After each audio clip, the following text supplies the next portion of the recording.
नीलाचरण।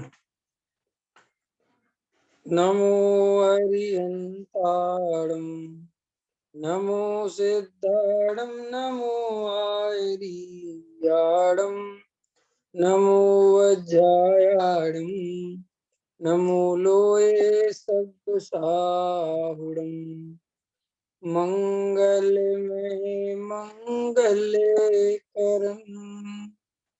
वीतराग विज्ञान नमो तार जाते भय अरहंतादि महान कर मंगल करहूँ महान ग्रंथ करण के काज जाते मिले समाज सब पावे निज पद राज इस भव तरु का मूल एक जानो मिथ्या भाव ताको कर निर्मूल अब करिए मोक्ष उपाय आत्मज्ञान ही ज्ञान है शेष सभी अज्ञान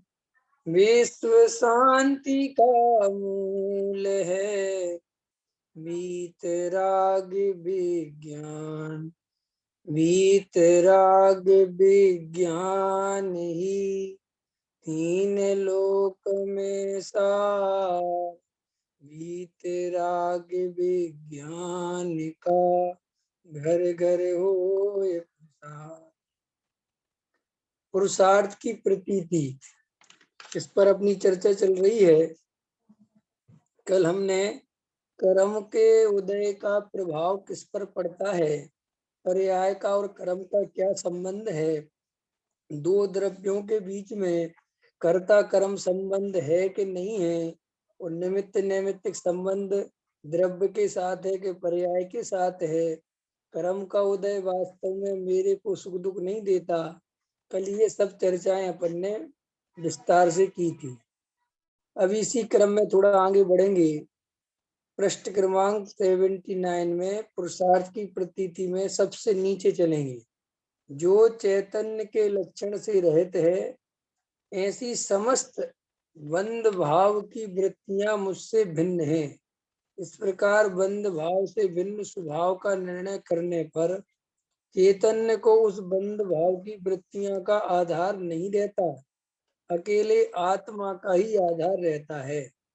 अपनी प्रज्ञा शक्ति के द्वारा जिसने बंध रहित स्वभाव का निर्णय किया, उसे स्वभाव की रुचि उत्साह और ऐसा उल्लास व प्रमोद आता है कि यह चैतन्य स्वभाव स्वयं भव रहित है, मैंने उसका आश्रय किया है, इससे अब मेरे भव का अंत निकट आ गया है। इस प्रकार अपने निर्णय से जो चैतन्य भाव में निशंकता करे, उसे चैतन्य प्रदेशों में उल्लास होता है और अल्प काल में मुक्त दशा होती है। देखो क्या कहते हैं, जो चैतन्य के लक्षण से रहित है, ऐसे समस्त बंध भाव की वृत्तियां मुझसे भिन्न है। क्या है इसका अर्थ? इसका अर्थ यह है कि जिसमें मेरा ज्ञान दर्शन पाया जाए, जो जानने देखने वाला तत्व है, सो वो मैं हूँ। इसके अलावा और जो कुछ है, चाहे वो मोहराग देश की पर्याय हो, चाहे वो छह उपसम ज्ञान हो, चाहे वो पंचेंद्रिय संयोग हो, चाहे शरीर हो, मन हो, वाणी हो, ये सब मैं नहीं हूँ, ये सब मेरी सत्ता नहीं है, इनसे मेरा कोई संबंध नहीं है। देखो, मेरे लिए मैं ही जीव हूँ, मेरे लिए आप जीव नहीं हो, मेरे लिए आप अजीब के ही जैसे हो। कि क्यों? कि मेरा प्रयोजन मेरे जीव से सिद्ध होता है, आपसे सिद्ध नहीं होता। इसलिए मेरे लिए तो सिद्ध भगवान भी परजीव हैं और अजीब ही जैसे हैं। ख्याल में कि क्यों? कि भाई उनसे भी मेरा सुख नहीं आता।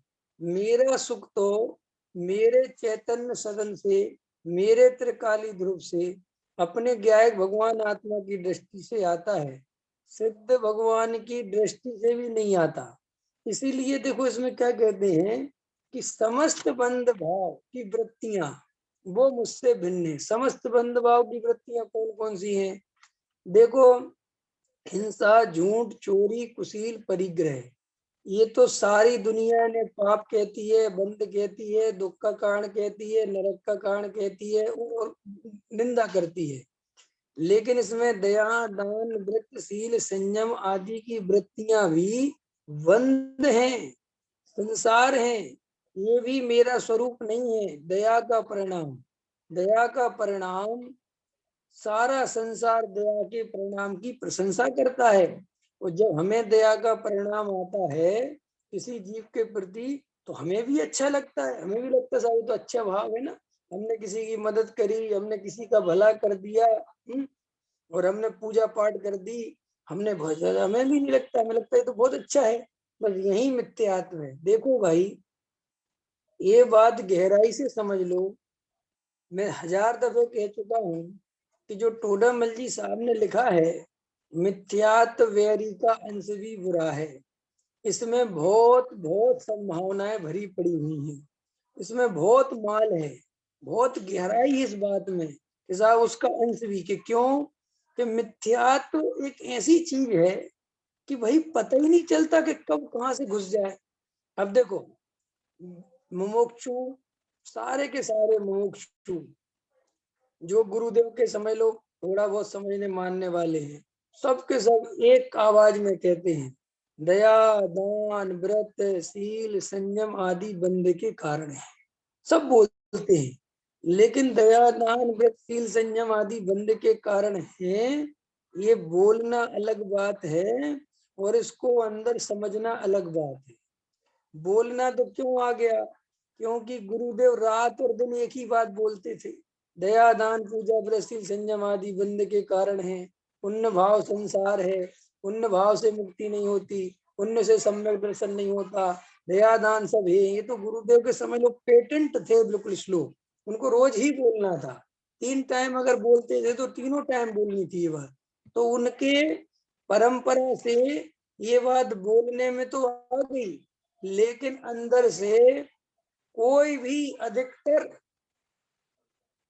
कहने वाले उसको ओरिजिनल में हे समझ नहीं पाए, अंदर मान नहीं पाए, श्रद्धा में नहीं कर पाए।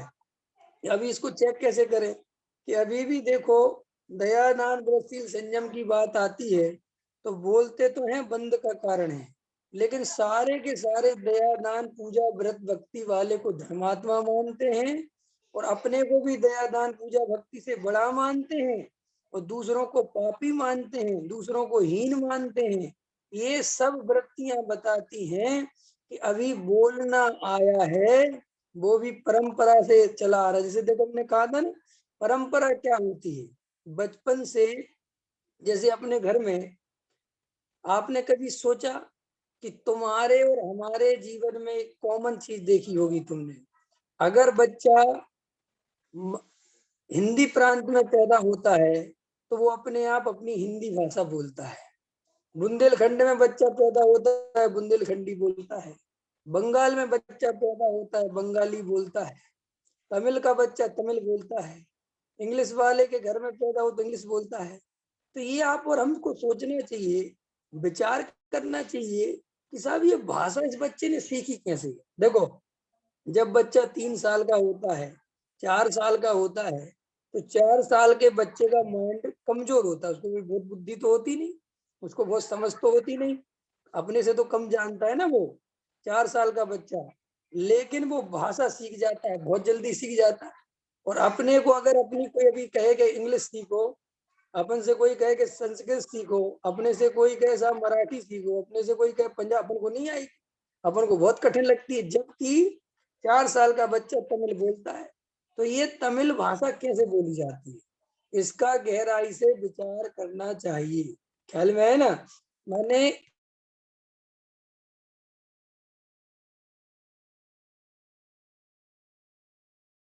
हमें गहराई से इसका विचार करना चाहिए कि वास्तव में ये भाषा कैसे सीखी गई। तो इस भाषा का सीधा सा कारण है कि जब वो बच्चे ने जन्म लिया जिस घर में, और रोज रोज जो बात उसने सुनी, रोज रोज जो मम्मी से भी वही शब्द, पापा से भी वही शब्द, भैया से भी वही शब्द, पड़ोसियों से भी वही शब्द, रिश्तेदार, तो बस वो भाषा आ गई। मैंने उसमें सीधा सा गणित है कि जो बार बार आपको सुनाया जाता है वो आपकी मेमोरी में फिट होता चला जाता है, और आप उसको फिर दोहरा भी सकते हो, फिर आप बोल भी सकते हो। ऐसे भाषा, ऐसे ये संस्कार होते हैं।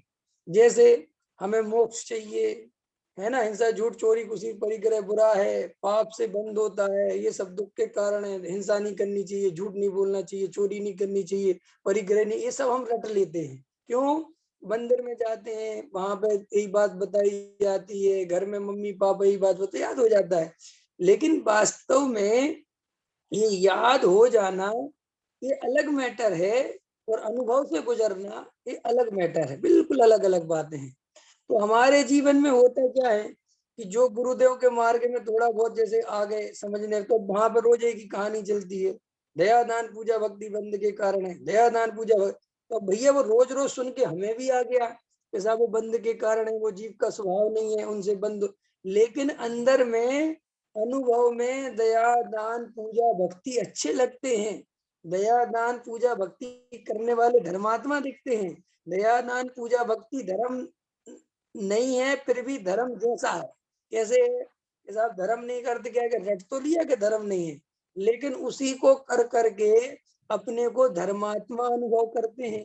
और ये गैर मोक्षों की बात नहीं कर रहा मैं, अपनी बात कर रहा हूँ, आपकी बात कर रहा हूँ। हम सब धर्मात्मा किस बात से है?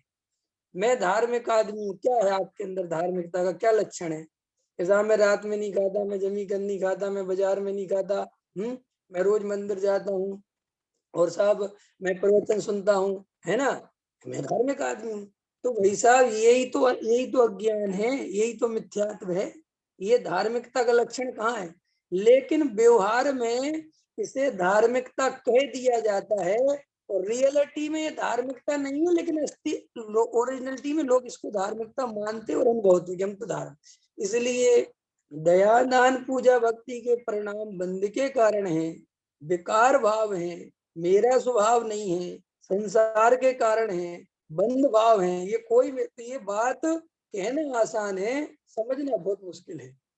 इसीलिए देखो, जब हमें दया के परिणाम होते हैं तो हम अपने को अच्छा अनुभव करते हैं, हमें जब विकारी भाव होते हैं, हिंसा झूठ चोरी के परिणाम होते हैं, तो हम अपने को पापी अनुभव करते हैं। यही तो अज्ञान, यही तो मिथ्यात्व है। मिथ्यात्व माने क्या? पुण्य के परिणाम हो तो अपने को अच्छा माने, पाप के परिणाम हो तो अपने को बुरा माने, मिथ्यात्व। अब ये मिथ्यात्व कितना बारीक है। देखो, शरीर में एकत्व करना वो तो है ही मिथ्यात्व, पर द्रव्य के कर्ता भोक्ता बनना वो तो है ही मिथ्यात्व। लेकिन यहाँ जो चर्चा है कि बंद भाव की वृत्तियों से भिन्न हूं मैं, तो ये बात इतनी गहरी है कि बंद भाव की वृत्तियां कौन कौन सी है? कि साहब हिंसा झूठ चोरी कुसीर परिग्रह दया दान पूजा भक्ति व्रत शील संयम, ये सब बंद की वृत्तियां हैं। अभी आप और हम देखो, सब अंदर से गहराई से विचार करो कि इन बंद भावों में ही एकत्व चलता है, इनमें ही। इसलिए देखो, कुंद कुंद आचार्य देव जैसे आचार्य कहीं जड़ की क्रिया की बात लिख के नहीं गए, कहीं उनने कुछ नहीं लिखा क्रिया फ्रिया के बारे में, लेकिन उन्हीं कुंद कुंद आचार्य देव ने पुण्य और पाप पे अलग से कलम चलाई। उन्होंने पुण्य पाप एक हैं, दोनों ही बंध के कारण हैं, इनमें सुशील और कुशील का भेद करना मिथ्यात्व है, ये पुण्य महापाप है, पाप जैसा है। ये सब बात गहराई से विचार करो कि आखिर कुंद कुंद आचार्य देव ने क्यों कही हो। रिसर्च करने जैसी बातें हैं, क्यों कह दी उनने ऐसी बातें। अरे भाई, कुंद कुंद आचार्य देव ये बात अच्छे से समझते हैं कि चूंकि मुझे जो मेरा विषय है, जो मैं पढ़ा रहा हूँ शुद्धात्मा, मैं समझा रहा हूँ आत्मानुभव की विधि, और ये जीव आत्मानुभव की विधि में पाप में नहीं अटकता, ये अटकता है पुण्य में। कोई जीव जो आत्मा के चर्चा में जाएगा, सत्संग करेगा, निश्चित ही उसके अंदर से हिंसा झूठ चोरी कुसीर परिग्रह की वृत्ति कम होती है, स्वाभाविक होती है। लेकिन दया दान पूजा भक्ति की वृत्ति बढ़ती है और वो उसमें अटक जाता है। ख्याल में है कि नहीं है? उसमें अहंकार पैदा हो जाता है, वो उससे अपने को बड़ा समझता है। तो देखो, हम अपने को देखें कि वर्तमान में अभी भी क्या चलता है। एक तरफ शुद्धात्मा चलता है और एक तरफ क्रिया में धर्म है। क्रिया में धर्म है माने, अब लोग कहेंगे नहीं साहब क्रिया में धर्म कौन मानता है? क्रिया में धर्म का अर्थ है कि जो क्रिया पे बल दिया जा रहा है, जो ऐसा कहा जा रहा है कि जिनके जीवन में क्रिया नहीं है वे क्या सम्मेलन लगे, इसका अर्थ होता है कि अभी तुम क्रिया में एकत्र कर बैठे। देखो, कल भी मैंने लिया था, समय सार में कुंद कुंद देव ने कहीं कोई शर्त नहीं रखी समय सार पढ़ने की। उन्होंने तो बहुत सुंदर तरीके से, देखो समय सार की क्या स्टाइल है, कैसे कुंद कुंद देव ने सम्यक दर्शन की चर्चा ली। 2 मिनट में देखो, कुंद कुंद आचार्य देव ने नंबर 1 की गाथा में बंदित्व सभ्य सिद्धे, सिद्ध भगवान को नमस्कार किया और उनका स्वरूप बताया कि साहब ध्रुव अचल अनुपम विशेषणों से वो युक्त हैं और उनको मेरा नमस्कार और मैं समय सार कहूंगा। उन्होंने 2 नंबर की गाथा में कुंद कुंद आचार्य देव ने कहा कि साहब जो सर्वत्र सुंदर लोक में क्या है कि साहब अपना शुद्धात्मा, एक एक अपने अपने द्रव्य सर्वत्र सुंदर है, कोई किसी का करता धरता नहीं, सब द्रव्य सुंदर है। उन्होंने किसी द्रव्य को छोटा नहीं कहा, किसी द्रव्य को बड़ा नहीं कहा, किसी को कोई जब जीव बड़ा है और बाकी के द्रव्य छोटे, ऐसा कुछ उन्होंने कहा। सर्वत्र सुंदर लोक में सभी द्रव्य अपने अपने में सुंदर हैं और कहीं कुछ नहीं है। और जहां दो की चर्चा करते हैं वहां भी संवाद खड़ा होता है। एकत्र की चर्चा बढ़िया है और अनुभव करने लायक है। फिर उन्होंने कहा कि साहब 2 चीजें हैं, एक स्व समय एक पर समय। कि साहब ये स्व समय पर समय क्या है कि जो आत्मा में स्थित है, जो अपने को शुद्धात्मा मानते हैं, शरीर नहीं मानते हैं, शरीर की क्रिया का कर्ता धर्ता नहीं मानते हैं, मन वाणी से भिन्न देखते हैं, पुण्य पाप से भिन्न देखते हैं, अपने को शुद्धात्मा मानते हैं, शुद्धात्मा में लीन रहते हैं, विश्व समय है।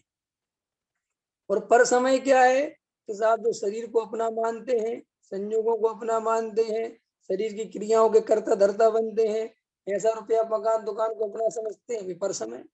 भाई 2 बातें करी। फिर साहब बोले साहब कि साहब अब ये तो यहाँ समझ में आ गया सो समय समय पर समय। फिर बोले साहब इस जीव को आज तक अपना शुद्धात्मा क्यों नहीं मिला? तुमने बहुत अच्छी बात कही कि भाई इसलिए नहीं मिला कि इस जीव ने अनादि काल से और अब तक काम भोग बंधन की कथा सुनी, उसका ही परिचय किया और उसका ही अनुभव किया, और इसने कभी एकत्र भक्त भगवान आत्मा की बात नहीं सुनी। अब ये बात कुंद कुंद आचार्य देव जब ये कह रहे हैं तो अपन को विचार करना चाहिए कि एक तरफ तो जनवाणी में लिखा है कि साहब हम समूह शरण में गए, हम अनंत बार मुनि बने, हमने अनंत बार नियम धर्म पाले, 11 अंग 9 पूर्व का ज्ञान किया। ये तो कहीं कुंद कुंद देव ने नहीं लिखा। कुंद कुंद तो देव कह रहे हैं कि इस जीव ने तो हमेशा काम भोग बंधन की कथा सुनी, उसका ही परिचय किया। लेकिन आपको नहीं पता, ये जो कुछ भी है मुनि बनने तक, ये दया दान पूजा भक्ति बनने तक, ये सब आचार्य कहते हैं काम भोग बंधन में ही डालना। क्यों? काम भोग बंध की कथा। तो ये जो पुण्य का परिणाम है, ये जो पुण्य करने की प्रेरणा है, ये जो पुण्य में धर्म, ये सब क्या है? ये सब बंध की कथा है, ये कोई धर्म नहीं है, ये सब बंद। इसको कुंद कुंद देव बिल्कुल एकदम क्लियर कट कह रहे हैं कि तुम ये जो दयादान व्रतशील संयम आदमी को अलग कोटा देते हो, अलग मत दो। ये सब काम भोग बंधन की कथा ही है, सबकी सुनी अनुभूत परिचित काम भोग बंध कथा। तो और फिर कहते हैं कि साहब इस जीव ने क्या नहीं किया? तो बोले साहब इस जीव ने एकत्व वक्त, देखो ये कितना बलशाली है, कितना मार्मिक है कि हमने सब कुछ किया धर्म के लिए, खूब मंदिर की सीढ़ियां चढ़ी, खूब पूजा करी, खूब भक्त, इस जन्म में नहीं जन्मों जन्मों में करी। जब भी हमारे जीवन में हमें कोई अच्छा अवसर मिला तो हमने सब किया, और वर्तमान में भी अवसर मिला तो कर ही रहे हैं ना अपन, है कि नहीं? है जो कर सकते हैं कर ही रहे ना।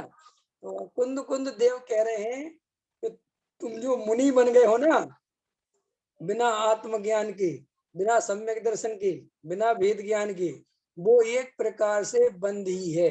उसमें कोई विशेषता नहीं है कि साहब हमने कुछ विशेष किया। वो कहते बिल्कुल एक जैसी बात है। जैसे कोई जीव पंच इंद्री के विषय भोग कमाने धमाने में लगा है और एक जीव मुनि बन के पुण्य की साधना में करने में लगा है, वे दोनों एक जैसे। अब इसके लिए कलेजा चाहिए, कलेजा फट जाए आदमी का।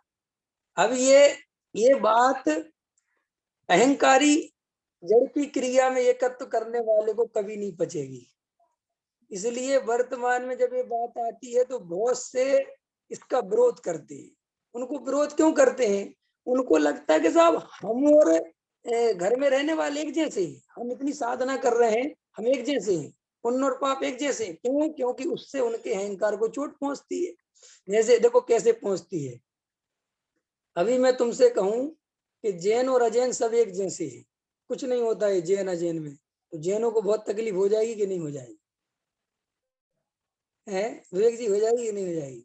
अभी तो मुनि वाली बात तो जल्दी समझ में जाती है, लेकिन हम कहें कि ये सब एक ही है, कुछ नहीं होता है सब। अरे जरा सा ये तो हमने जैन अजैन कह दिया, ये जरा सा गोत्र ही मिला दो ना, ख्याल में आए ना कि कुछ नहीं होता है गोत्र होत्र, सब एक ही है, तो उसी में तकलीफ हो जाए आदमी को। क्या बात करते हो साहब, सब एक जैसे कैसे? हम जानते हो उस गोत्र वाले बेईमान है, छलकपटी है, मायाचारी है, झूठे। तो देखो अभी जब मुनि की बात आती है तो अपन शांति स्वीकार कर लेते हैं, हाँ साहब ठीक बात कह रहे हैं, सब एक जैसे। लेकिन जब खुद की बात आती है तब, खुद की बात आती है तब स्वीकार नहीं होती। नहीं समझ में आया? ऐसा कहो समय सार पढ़ना और फिल्मी गाना सुनना सब एक जैसा है, तो समय सार वाले लड़ने आ जाएंगे तुमसे। क्या बात करते हो, एक जैसा है। क्योंकि अब यहाँ से समय सार पढ़ने वाले के अहंकार पे चोट लग गई। ये सब अहंकार के लक्षण हैं। तो इसलिए मुनि व्रत धार अनंत बार गिरे कुप जायो, निज आत्म ज्ञान बिना सुख ले से न पायो। ये पढ़ना सुनना कहना आसान है, लेकिन इसको गले उतारना दुनिया का सबसे कठिन काम है। गले उतारना माने ज्ञानी होना, सीधा करते है। गले जिसके उतर गई ये बात, जिसको ये बात समझ में आ गई कि चाहे मुनि बन जाओ आत्मज्ञान से रहे, तो चाहे अरबपति बन जाओ, सब एक ही बात है, इनसे कुछ नहीं फर्क पड़ता। ये बात जिसके गले उतर गई वो ज्ञानी है। ये बात गले उतरती नहीं अज्ञानी को, क्योंकि अज्ञानी को लगता है भैया ये कैसे हो सकता है, एक नग्न दिगंबर हो गए, साधु बन के जंगल जंगल घूम रहे बेचारे, एक टाइम रोटी खा रहे और तुम बढ़िया 3 टाइम भोजन कर रहे, बढ़िया एसी में बैठे हो, सभी एक जैसे।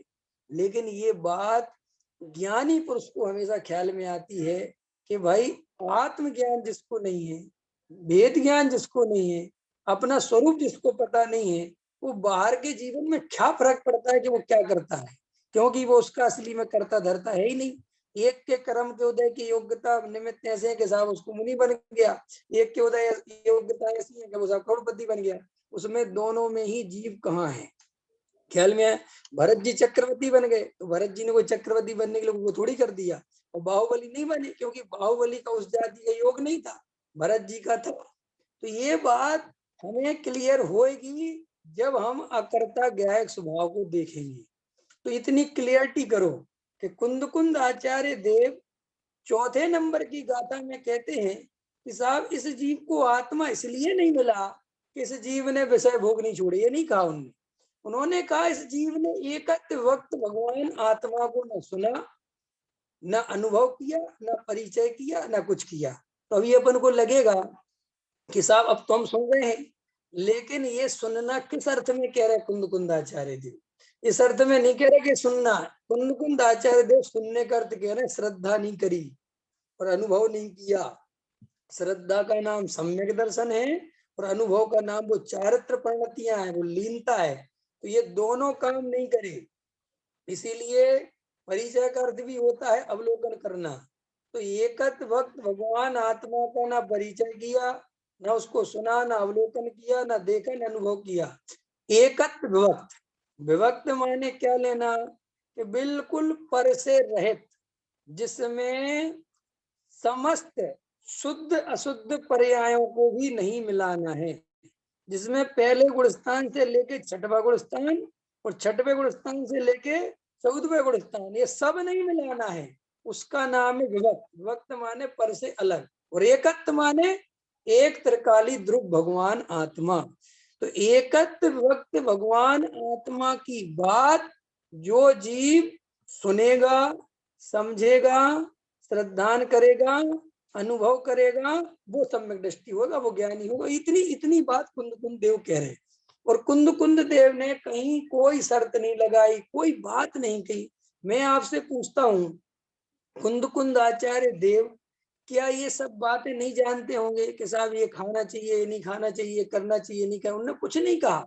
उन्होंने कहा कि जो जीव गहराई से आत्मा की बात समझेगा बस उसका काम हो जाएगा, और कोई बात ही नहीं कही। फिर 5वें नंबर की गाथा में क्या कहा कि भाई ये भूमिका बन गई, हमने समझा दिया, अब हम तुम्हें एकत्व वक्त भगवान आत्मा दिखलाएंगे। और एकत्व वक्त भगवान आत्मा 6वीं गाथा में दिखला दिया। तो 6वीं गाथा में दिखाया क्या है हमने? 6वीं गाथा में एक त्रिकाली ध्रुव भगवान आत्मा जो ज्ञायक भाव है, जो जानने वाला है, जो जान रहा है, सो वो मैं हूँ, इसके अलावा और कुछ मैं नहीं हूँ। बाकी सब पर्याय के खाते में डाल के खत्म कर दिया। इसका नाम ज्ञायक भाव को दिखाना है। अब इसको भाषा फिर फैलाते जाओ तुम, फिर उसका विस्तार करते जाओ। तब वहां पर इतनी सी बात है कि ये शरीर, मन, वाणी, ये सब पुद्गल के परिणाम है। दया, दान, पूजा, भक्ति, व्रत, शील, संयम, हिंसा, झूठ, चोरी, कुशील, ये सब विकारी परिणाम है। और इन सब से रहित जो एक कंटिन्यू जानन जानन जानन जान, और उसमें भी 6 उपसम ज्ञान भी लिया कि जो कम जाना, कम जाना, ये जाना, वो जाना, ऐसा ज्ञान नहीं, सिर्फ जानना जानना जानना। उस जानने जानने का नाम है ज्ञायक भाव। तो कुंद देव क्या कह रहे हैं? सबसे बड़े दिगंबर आचार्य क्या कह रहे हैं कि उस ज्ञायक भाव को ये मैं हूं ऐसा अनुभव करना, ये सम्यक दर्शन है। अब इतनी बात है। अब ये परमत्व और अपरमत्व को हटा के सब उनने कर दिया क्लियर। अब इसके बाद फिर देखो इतनी बात बता दी। फिर 7वें नंबर की गाथा में कहते हैं कि देखो भैया, हमने तुम्हें ये सब समझा तो दिया, अब लेकिन तुम इसका अनुभव करने बैठोगे तो मैं ज्ञान हूं, मैं दर्शन हूं, मैं चारित्र हूं, ये तो आत्मा के गुण हैं, ये तो मेरा स्वभाव है, ये तो मेरी सत्ता है। तो वो कहते ऐसे भेद करने भी मत बैठना, वरना अनुभव नहीं होगा। तुम तो बस जाननहार को पकड़ लेना, बस जाननहार कि साहब जाननहार हूं, ये तो विकल्प करूं कि ये भी छोड़ दो, तो साहब फिर होगा क्या? कि फिर आनंद ही आनंद आएगा। बस आनंद ही इस बात का लक्षण है तो ये आत्मा का स्वरूप मिल गया, बस खत्म बात। निराकुलता आत्मा का, देखो मेरी बात समझना गहराई से, जानना लक्षण है। क्या कहा मैंने? जानना आत्मा का लक्षण है।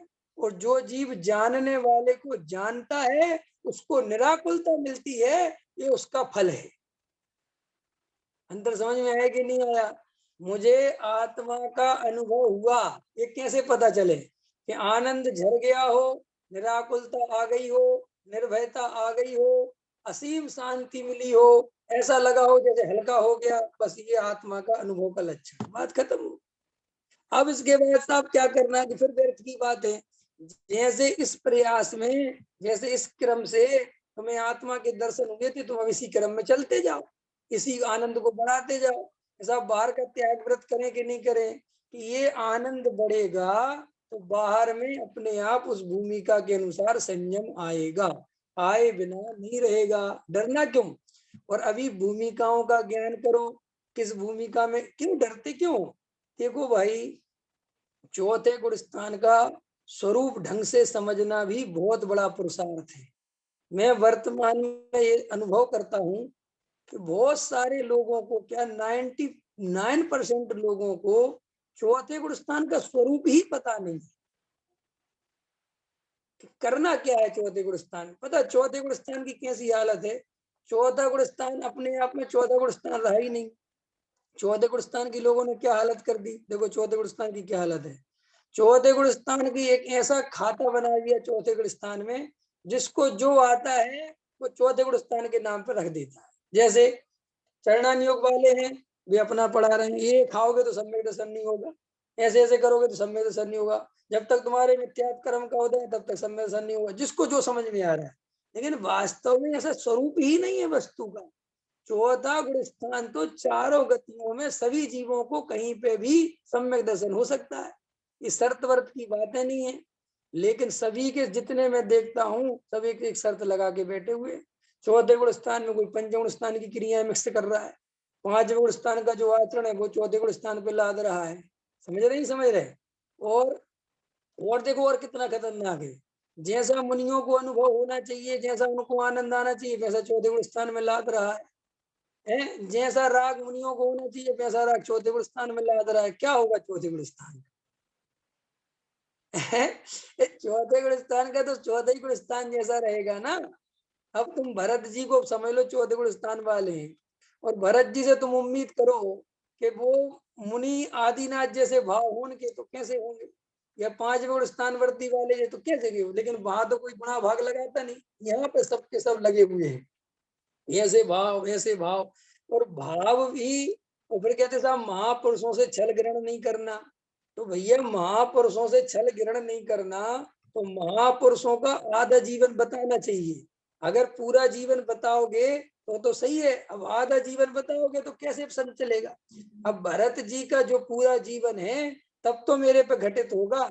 अगर तुम उनकी अच्छाइयां बता दोगे और उनकी जो बुराइयां है समझ लो तुम्हारे हिसाब से, और वो छुपा लोगे, तो ये तो बहुत बड़ा अन्याय हो जाएगा ना। यही तो कर रहे हैं हम, यही कर रहे हैं ना सबके सब। बच्चों के साथ यही तो करते हैं। अरे बच्चे को जो खेलने कूदने के परिणाम आते हैं वे तो हम किसी बच्चे के बताते नहीं, और जो बच्चे जो पढ़ने पढ़ने के करते हैं वो बता देते हैं। तो गलती है कि नहीं? देखो साहब उनका बच्चा कितना पढ़ता है, देखो साहब उनका बच्चा कितना पढ़ता है, लेकिन उनका बच्चा खेलता भी है, ये भी बताना पड़ेगा कि नहीं बताना? ये खाली पढ़ना ही पढ़ना बताना पड़ेगा है? और बच्चा सोचेगा कि मुझे तो खेलने के परिणाम आते हैं यार, और ये तो कह रहे साहब तो ये तो गलती हो रही। हमारी पढ़ाई ऐसी है कि एक एक परिणाम को हमने इतना पकड़ लिया है कि कभी आप परिणाम को पकड़ ही नहीं सकते, क्योंकि परिणाम परिणाम परिणाम परिणाम परिणाम परिणाम परिणाम परिणाम सुधारो क्रिया सुधारो परिणाम सुधारो लगे हुए। क्या करें, चल रहा है सब। अब मैं तो किसी का कुछ कह नहीं सकता, लेकिन देखता रहता हूँ चल रहा है? लगे हुए हैं जिनको जो समझ में आ रहा है, बड़े बड़े जो अवक्ष कहाँ त्याग होना चाहिए, कौन से गुण स्थान में होना चाहिए, वो कोई नहीं बताता। और सब ये अवक्ष है, ये अवक्ष है, ये नहीं खाना चाहिए। अब वो सुनने वाले को बेचारे को ये तो पता नहीं है कि मुझे कौन सा त्याग करना है, कौन सा त्याग करना नहीं है। हमने तो एक तरफ से सब उठा के अवक्ष बता दिया। आज मैं सुन रहा था उसमें टमाटर भी अवक्ष है, पपीता भी अवक्ष है, चीकू भी अवक्ष है, और साहब सब कुछ अब मखाने। मैंने कहा ठीक है, बात ठीक है तुम्हारी, मैं ये नहीं कह रहा हूँ ये अवक्ष नहीं है, लेकिन भैया ये भी तो बताओ साथ में कि इस टाइप के अवक्ष का त्याग कहाँ जाके होगा? है अभी अभी छोड़ देंगे क्या सबके सब ये सब खाने पीना? तो उसके बेचारे के बताते जाओ, और उसके फिर आप शुद्धता की व्यवस्था करो, जो कि बिल्कुल प्रयोग में समझ में आता है कि घर गृहस्थी के जीवन में, व्यापारी के जीवन में, इतनी उथल पुथल के जीवन में, जो कि वास्तव में वे खुद पढ़ाने वाले भी जानते हैं ये प्रैक्टिकल संभव नहीं है। तो जब प्रैक्टिकल संभव नहीं है तो उसको उतना ही बताओ ना जो उसके संभव है। हाँ साथ में देखो ये बात पक्की है, ध्यानत राज जी की एक पूजा है ना, उसमें लिखा है, वो मूल गाथा में भी, अब गाथा तो मुझे याद नहीं है, कीजिए शक्ति प्रमाण शक्ति बिना श्रद्धा धरे। माने तुम उतना तप त्याग करो जो तुम्हारी शक्ति है, सामर्थ्य है, उसके आगे नहीं कर पाओगे तो उसकी श्रद्धा करो। श्रद्धा करो माने ये मानो कि ये करना चाहिए लेकिन अपन नहीं कर पाए।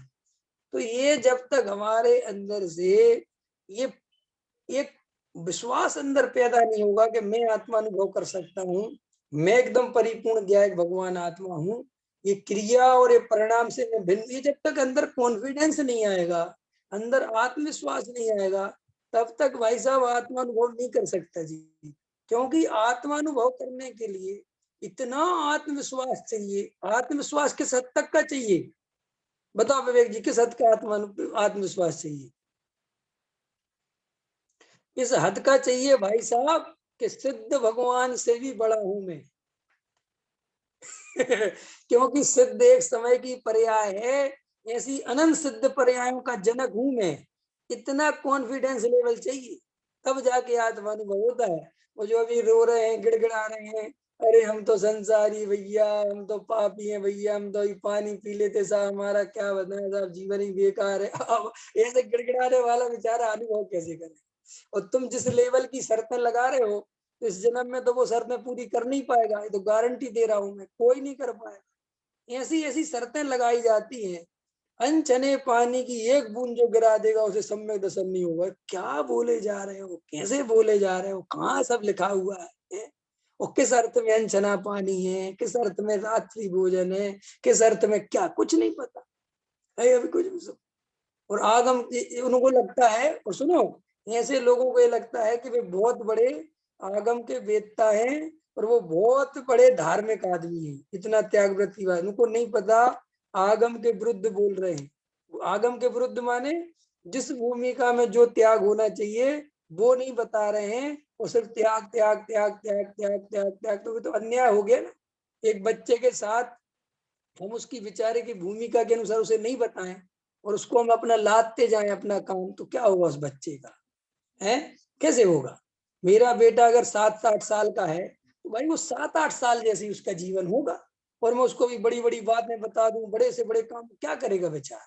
मुफ्त में उसे गंभीर बना दूं कि नहीं नहीं देखो 8 साल की सम्मेलन हुआ तो तुम ऐसे रहो और ऐसे ही रहा करो, ये क्या होगा उसका?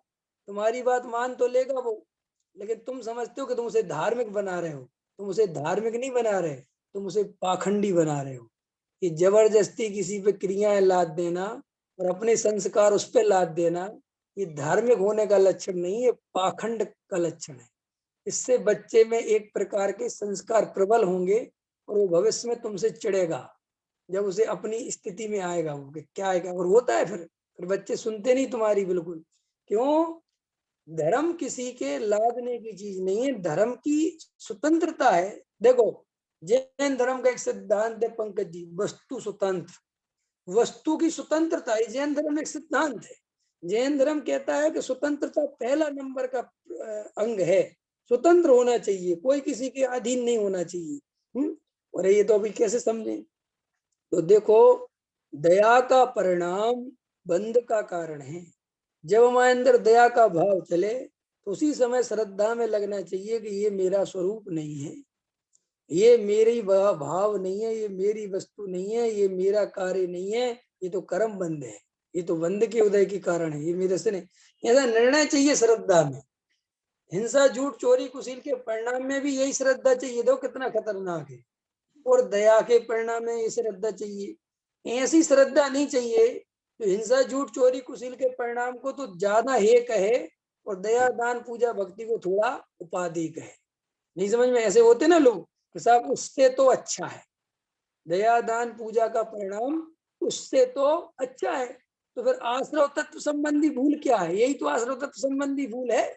यही तो कहता है वो मुनि कि मैं तुमसे तो अच्छा हूं, और क्या है? यही तो सब जगह चलता है ना, साहब उससे तो अच्छा है, अशुभ से तो अच्छा है, अशुभ से बचना चाहिए, शुभ में लगना चाहिए। अब देखो एक प्रश्न और आता है, बुद्धि पूर्वक शुभ भाव करना चाहिए।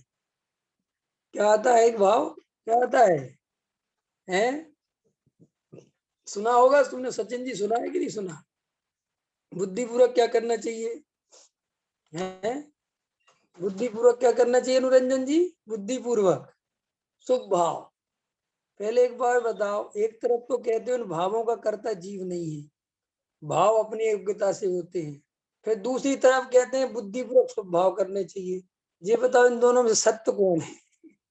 पंकज जी बताओ, दिनेश जी बताओ, ये सत्य कौन है इनमें से? या तो भैया अगर बुद्धिपूर्वक भाव शुभ करे जा सकते हैं तो फिर सीधा गलत है कि इन भावों का कर्ता मैं हूँ। और सुनो, भावों का अकेला कर्ता क्यों हूँ? फिर वो क्रिया का भी कर्ता मैं हूँ, क्योंकि उसमें कहते बुद्धिपूर्वक क्रिया करनी चाहिए तो क्रिया का भी कर्ता हो गए हम। सबरा जैन धर्म फेल हो गया कि नहीं हो गया? तुम एक तरफ दूसरे तरफ का कर्ता भी हो गया, है कि नहीं? जड़ की क्रिया का कर्ता भी जीव हो गया, परिणामों का भी कर्ता जीव हो गया, बात खत्म हो गई। फिर तो सबका कर्ता जीव है ही। फिर अकर्ता का क्या होगा? कि अकर्ता का होगा ना, उनके पास है ना कि वो निश्चय नय का कथन है। कौन का कथन है वो? देखो कि हमारे यहाँ कैसे चल रहा, बोलना है निश्चय ने, श्रद्धा करना है व्यवहार की। समझ गए नहीं समझ गए? बात चलेगी निश्चय क्या, काम करेंगे व्यवहार। यही तो व्यवहासी का लक्षण है। वो व्यवहासी कहता है व्यवहार भी संभालना है और निश्चय भी संभालना है। कि साहब निश्चय कैसे संभलेगा, कैसे संभलेगा निश्चय?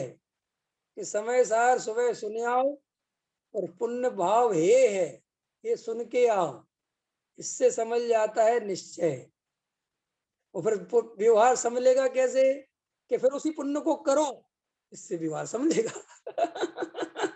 ख्याल में है कि नहीं? कितना बढ़िया सेटिंग कर रखी है, इससे बढ़िया सेटिंग हो सकती है? ये उभयाभाषी की सेटिंग है भाई। उभयाभाषी जैसा खतरनाक आदमी दुनिया में कोई नहीं है। देखो, निश्चय नए वाले को पकड़ा जा सकता है कि देख भाई तू ये सही नहीं है, व्यवहार वाले को पकड़ा जा सकता है, लेकिन उभयाभास को कैसे पकड़ोगे? हैं? उभयाभासी को कैसे पकड़ोगे बता? है नहीं समझ में आया? है अभी मैं नाम वाम तो लेना नहीं चाहता ना, मैं तो अभी खाते भी खोल दूंगा कि कौन से निश्चयभाषी हैं, कौन से ग्रुप के व्यवहाराभासी हैं। लेकिन एक ग्रुप ऐसा है ना, जिसे लोग निश्चयभाषी कह रहे हैं ना व्यवहाराभासी कह रहे हैं, और उभयाभासी कहने की दम नहीं है। ख्याल में है? उन्हें वो कहते हैं कि साहब उनके यहाँ बहुत बैलेंस चल रहा है, वहां देखो परमार्थ की बात चलती है और क्रियाओं का पूरा ध्यान रखा जाता है। ख्याल में है कि नहीं आया? है वहां एकदम बैलेंस है, एकदम बढ़िया, एकदम सेट है मामला। और वहां के बड़े भगत बनते चले जाते हैं लोग, क्योंकि जन्म जन्मांतर से ये भूल ऐसे मिटती थोड़ी है। देखो, कुंद आचार्य जैसे महान आचार्य ये अनुभव करते ही होंगे ना कि ये जीव किसी ना किसी रूप में इस पुण्य के द्वारा ठगाया जाएगा। ये कुंद अनुभव करते थे, ये कुंद भाव बहुत अच्छे से भाव जानते थे कि कहीं ना कहीं ये जीव क्रियाओं में धर्म मान के चलेगा किसी ना किसी रूप में, भले इसको कितना ही पढ़ा दो, ये अटकेगा वहीं, ये बार बार वहीं जाके गिरेगा, ये उन्हीं से प्रभावित होगा, उन्हीं से लोगों को धार्मिक मानेगा। और वास्तविकता ऐसी ही है। ऐसा ही हुआ कि नहीं हुआ? लोगों ने इतना गुरुदेव को पढ़ा, इतना समझा, ख्याल में है कि नहीं आया? और अंत में फिर वापस उसी क्रिया कांड पे गए, फिर वही चालू हुई कहानी, ये करो ये मत करो, वो करो वो मत करो, वो करो ये मत करो।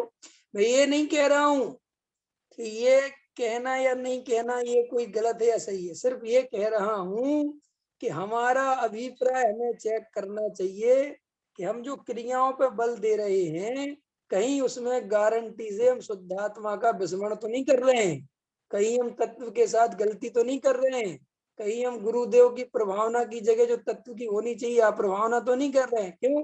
सुनो, कोई जीव असली शुद्धात्मा को छोड़ के क्रिया कांड में उलझ जाए तो ये हमने पाप कर दिया भाई साहब। ख्याल में है कि नहीं आया? हाँ, तो सुबह से लेके शाम तक की रोटी की व्यवस्था बनाने लग जाए, शुद्ध शुद्ध करने लग जाए और कहे ठीक है साहब इसी में धर्म होएगा, आराधना चल रही है हमारी, तो बहुत कठिन है। देखो, सहजता किसका नाम है? बताओ संजय जी, सहजता किसका नाम है? सहजता उसका नाम है जो भूमिका के अनुसार सहज होती है। और असहजता किसका नाम है?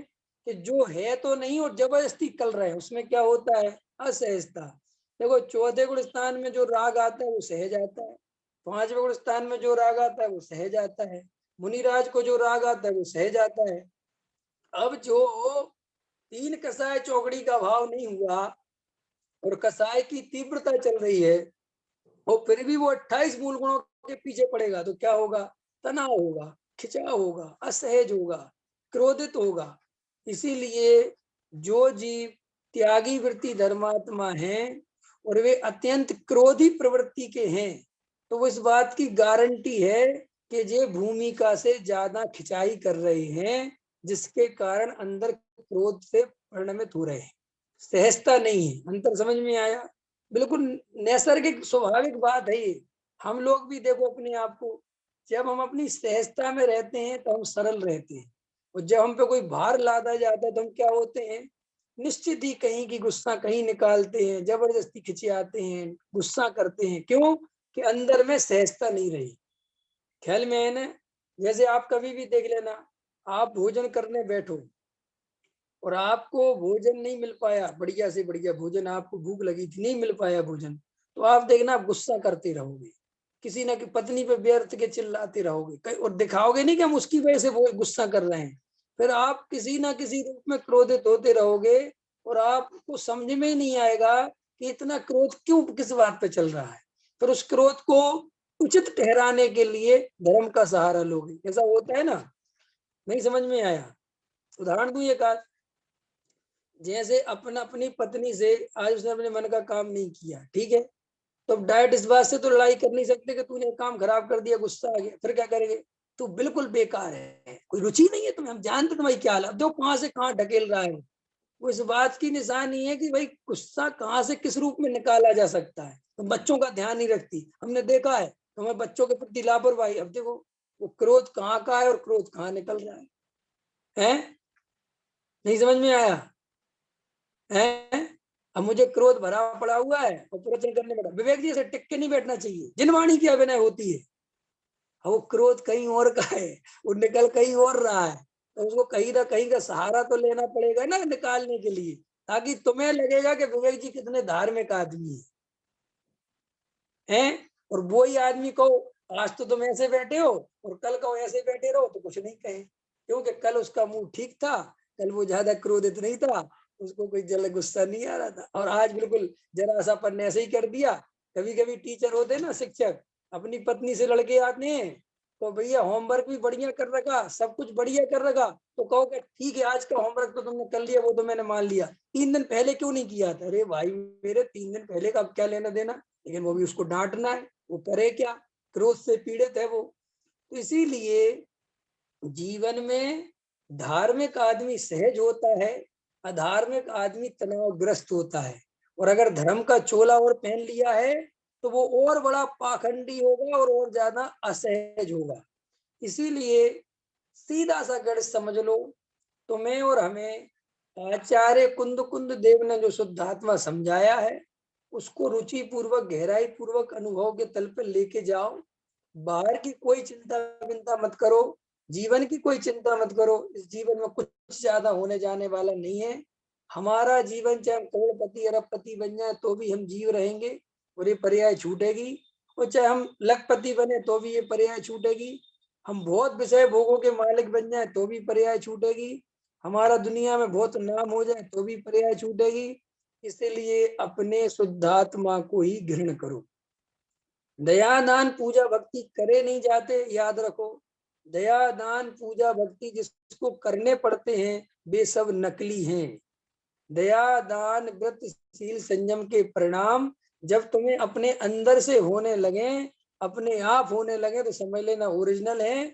और जो देखा देखी करने पड़े, समाज के भय से करने पड़े, नरक के भय से करने पड़े, क्या कहेंगे लोग इससे करने पड़े, वो सब नकली हैं। या मेरा भाव बिगड़ जाएगा, अरे भैया मैं तो आजकल पता नहीं क्या क्या कर रहा हूँ, ये सब नकली परिणाम। असली परिणाम वो है जो सहजता से आते। ख्याल में आया? तो सहजता से भी जो जो आ रहा है डरने में, जैसा हमें तो सहजता में तो अभी बहुत पाप के परिणाम आ रहे हैं, तो हाँ आ रहे होंगे, हम खुद कह रहे आ रहे होंगे, तो इसके लिए पुण्य उपाय नहीं है, इसके लिए भगवान आत्मा का अनुभव उपाय है। क्योंकि तुम पाप को रोकने के लिए पुण्य करने की सोचते हो, ये अज्ञानता का एक और लक्षण है। उससे पुण्य की परत चढ़ जाती है पाप पर। क्या कहा मैंने?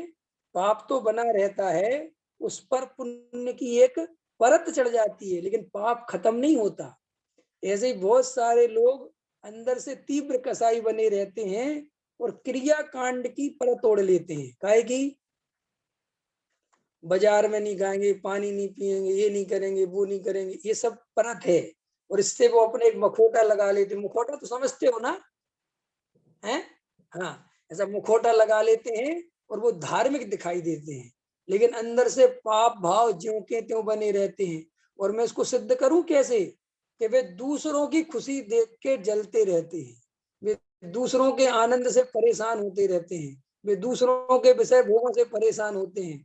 जो दूसरों के विषय भोगों से परेशान हो और अपने को धर्मात्मा मानते हो, उनने मुखौटा पहन रखा है। असली धर्मात्मा तो किसी से परेशान होता ही नहीं। उसके सामने तो भील आ जाए, शेर आ जाए, चंडाल आ जाए, उसे तो सब भगवान दिखाई देते हैं। क्या दिखाई देते हैं? सब भगवान दिखाई देते। ख्याल में है कि नहीं आया? ठीक है, क्लियर हो गई बात। अभी अपन ने एक लाइन का अर्थ किया है, बंद भाव की वृत्तियां मुझसे भिन्न हैं, इस प्रकार बंद भाव से भिन्न स्वभाव का निर्णय करने पर चैतन्य को उस बंद भाव की वृत्तियों का आधार नहीं रहता। ठीक है, क्लियर हो गई बात। इसकी अब इससे आगे फिर और चर्चा करेंगे, अभी का समय हो गया। सहजानंदी सोद